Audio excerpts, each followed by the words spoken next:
안녕하세요. 혜원입니다. 혜원의 불교 현대적 응용하기 103번째.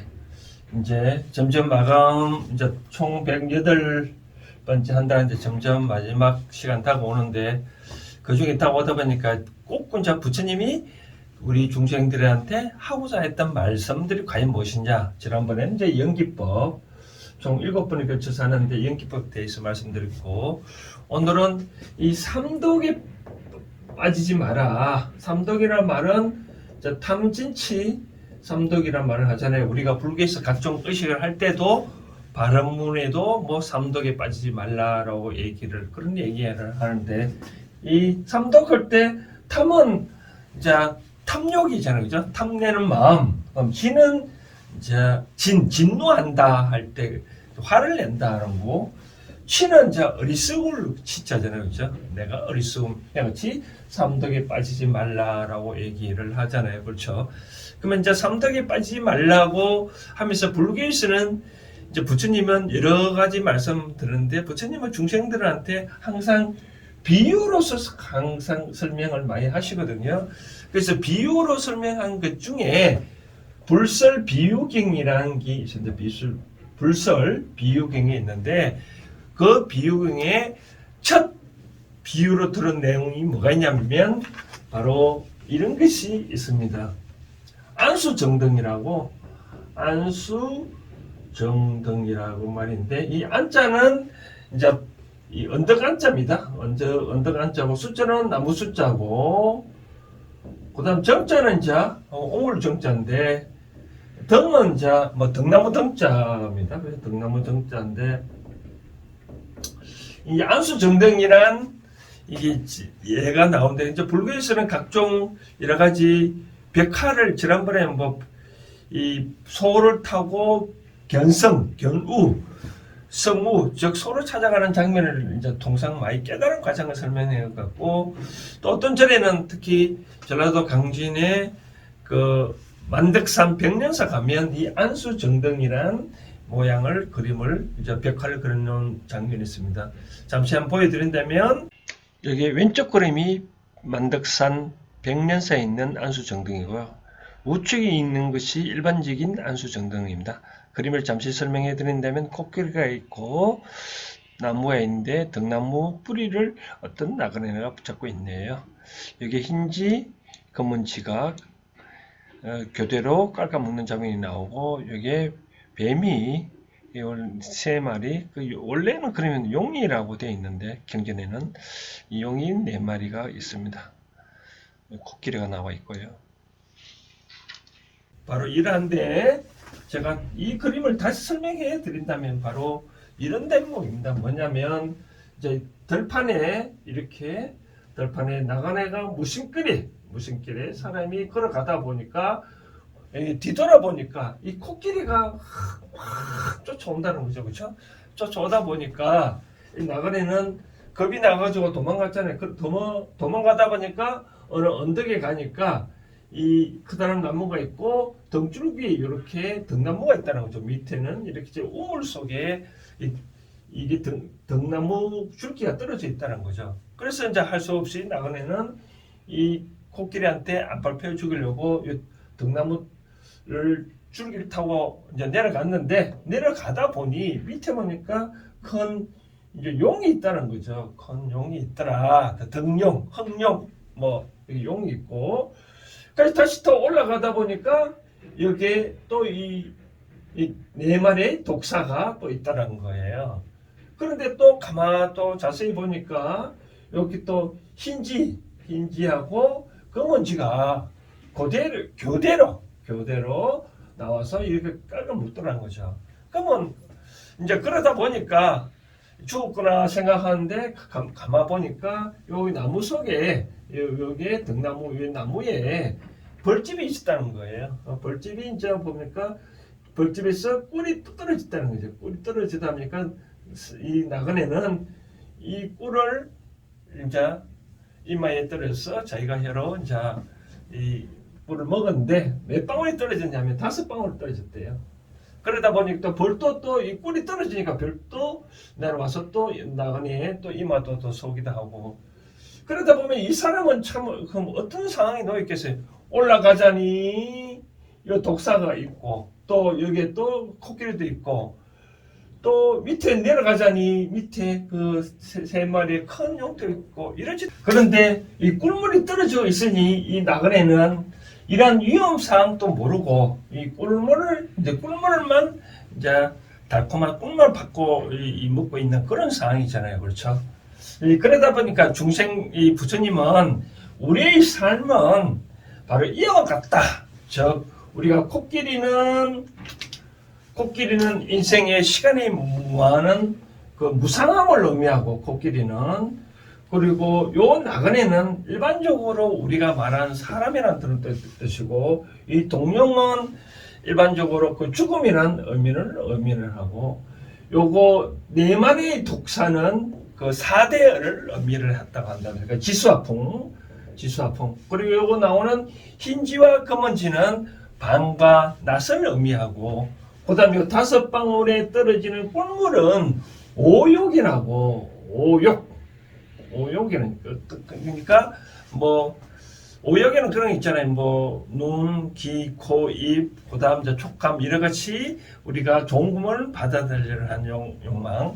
그와 같이 사람들이 이와 같이 이렇게 곧 나의 삶은 이렇게 꼭 사면초가에 물려 있잖아요, 그죠? 그럼에도 불구하고 이와 같이 달콤한 꿀물에 빠져 있는 즉 오욕에만 빠져 있다라고 이렇게 이제 부처님은 비유를 하면서 이제 이와 같이 이렇게 오욕에 빠진 이유가 이 삼독에 빠지지 말라. 삼독 때문에 그렇다라고 얘기를 하거든요. 그래서 뭐 선방에서는 이제 쉽게 말해서 다시 설명해 드리냐면 만덕산 백년사 가면 요렇게는 안수 정등이란 벽화를 그려놓고 있고 또 선방에서는 이와 같이 이런 나그네는 어떻게 하면 좋겠냐라고 올라가자니 독사에 물리고 떨어지자니 용한테 물려 죽을 것 같고 그런데 또 시시각각으로 또 흰지 검은지 나타나서 여기 등나무 줄기를 깔아먹고 있으니 어떻게 하면 좋겠냐라고 어떻게 하면 살아남을까라고 이 선방에서는 깨달음 화두를 틀고 있는데 그래서 옛날에 그 모스님이 어떻게 제자들을 가르칠 때 어떻게 하시면 좋겠냐라고 하니까 어느 스님이 이런 얘기를 했대. 감야를 했대. 감야는 말은 뭐 달다는 뜻이잖아요, 그죠? 달다. 과연 이 말은 무엇일까요? 달다는 말은 저는 그 스님 이 해석은 이런 뜻인 것 같아요. 미래는 어땠든 간에 현재 내가 살아 있음에 감사를 여기고 사랑하는 사람과 사랑하는 또 어떤 누구 한 사람을 사랑할 수 있고 어떤 내가 현재 일할 수 있다. 현재 그 삶에 만족해야 되지 않냐라고 뭐 선방이 그런 얘기를 했다는데 그래서 이 탐진치 빠지지 말라라고 하면서 각종 이 부처님은 또 여기 나는 불설 비유경 말고 또 법화경에서도 이런 대목으로 또 말한 구정이 있습니다. 또 읽어드린다면 법화경 보면 마음에는 3가지 때가 있다. 탐하여 구하는 욕심, 성을 내고 화를 내는 진심, 그리고 미련하여 어리석은 마음이 그것이다. 이것이 모든 슬픔과 근심의 근본이 되는 것을 알아야 한다고 또 부처님은 법화경에서도 말씀을 했었습니다. 그렇다면 저도 뭐 각종 이 불교의 법회 법문 스님이 법문 내용을 들어보면 여러분들은 삼독에 빠지지 말라 하는데 구체적으로 방법을 설명 안 하고 계속 삼독에 빠지지 말라고 하잖아요. 그래서 해운의 불교 현대적 응용하기 차원에서 해운 컨설팅 입장에서 그러면 부처님 또 각종 점들 또 삼독에 빠지지 말라는데 그러면 이 삼독 즉 탐진치 삼독에 빠지지 않게 하려면 어떻게 해야 되냐라고 제 남대로 어떤 생각을 말씀드린다면 이런 것 같아요. 탐은 탐욕 탐심이잖아요, 그렇죠? 탐욕 탐심 이 탐심이 없으려면 어떻게 해야 되느냐라고 생각했을 때 이제 우리 한민족을 따져봤을 때 한민족은 이렇게 뭐 우라이 알타에서 넘어서 이렇게 한민족의 이렇게 지도를 보면 어떻게 보면 이제 어떤 나무 뿌리잖아요, 그렇죠? 나무 뿌리. 쉽게 말해서 우리가 나무 뿌리 형상하는데 나무 뿌리를 보면 이런 형상을 하고 있잖아요, 그렇죠? 여기 밑에 뿌리가 있는데 만약에 이 뿌리가 물건을 품고 이쪽에서 이렇게 안 내어 보내면 나무는 죽잖아요, 그렇죠? 위에 죽잖아요. 이것이 죽으면 밑에도 죽잖아요, 그렇죠? 결국은 탐심의 마음을 없애려면 나는 어떻게 하냐면 바로 상대를 위한 마음에서 살아가면 탐한 마음이 없지 않겠냐라고 생각되는 거죠. 제가 언젠가 말씀을 드리잖아요. 사과를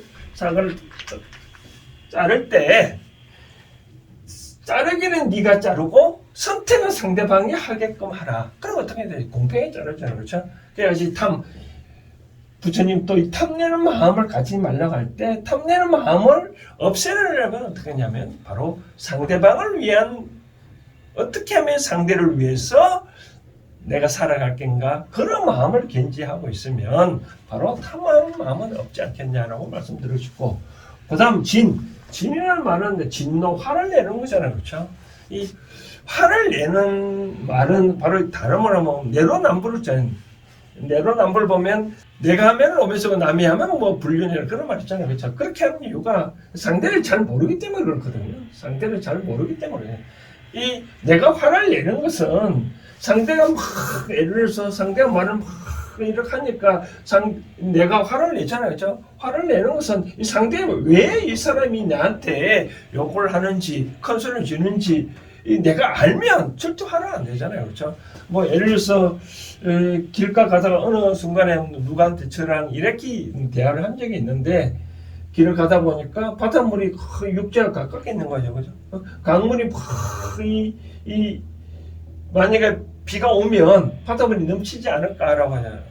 그런 걱정하는 사람 봤는데 결국 바다는 아무리 큰 비가 온다 하더라도 홍수가 전달하도 바닷물이 넘치지는 않잖아요, 그렇죠? 해일 일어나는 거 빼고는 그 뭐냐 바다가 그만큼 크다는 뜻이잖아요, 그렇죠?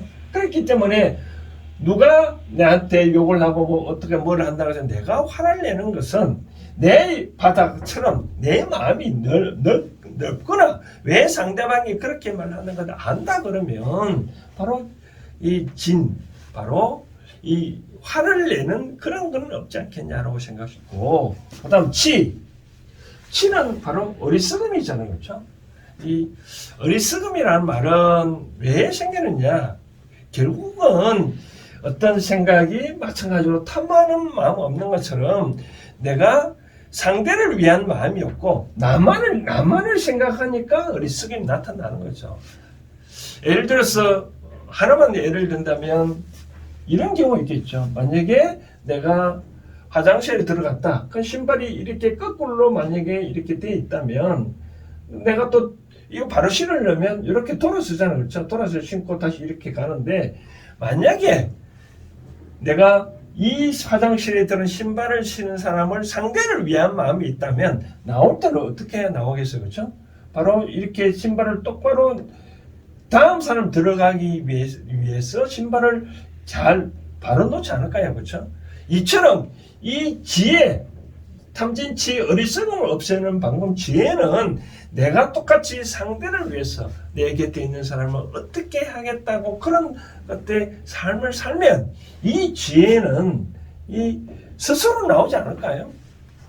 오늘 또 뭐 식구들과 그런 얘기를 비슷한 얘기를 하는데 부모가 자식을 위한 마음이 강하니까 자식이 어떻게 하면 편하게 좋겠다는 부모는 이 지혜가 스스로 막 나오잖아요, 그렇죠? 뭐 선방에 앉아서 가만히 있으니까 어떤 지혜가 팍 떠올랐다면 뭐 누가 가르쳐줘서 지혜가 터득하는 것이 아니잖아요, 그렇죠? 이 자연은 쉽게 말해서 자연은 말 그대로 스스로 다 하듯이 이 지혜도 나만을 위해서 산다면 나만을 위한 죄밖에 안 다른 거고 세상을 위해서 산다면 세상을 만든 죄가 나오지 않겠느냐라고 생각되어지거든요. 그래서 이제 결론적으로 만다면 탐진치 삼독을 없애라 많은 부처님도 얘기하시고 여러 스님들이 많은 얘기를 하는데 진정으로 탐진치 없애는 방법에 대해서 이제까지 설명을 안 한 것 같더라고요. 그래서 이 향후에 이 탐진치 어떻게 하면 내가 중생들을 위해서 어떻게 하면 탐진치의 마음을 안 낼 것인지 곰곰이 생각해 보면 아까 말한 그런 긴지에서 다른 사람을 위해서 내가 그런 어떤 삶을 살다 보면 이런 탐진치는 자연히 없어지지 않겠나라고 생각되어집니다. 그래서 부처님도 이와 같이 중생들한테 하고자 했던 말씀 두 번째는 바로 중생들이여 바로 이와 같은 세월이 무상함에도 불구하고 오역에 빠진 인거는 바로 삼독이 때문에 그렇다. 삼독을 없애라고 말씀을 하신 것 같아요. 그래서 혹시 다음에 만덕산 백령사를 가든 어느 절을 가든 벽화를 보면 이 안수정등이란 벽화가 있을 겁니다. 그래서 이런 뜻으로 이해를 하시고 그럼 나는 어떻게 이 삼덕이 빠지지 않을 것인가 곰곰이 생각하다 보면 답은 저절로 나오지 않을까 생각되어집니다. 오늘 불교 현대적 응용하기 오늘은 103번째 삼덕에 빠지지 않는 방법 안수정등에 대해서 살펴봤습니다. 감사합니다.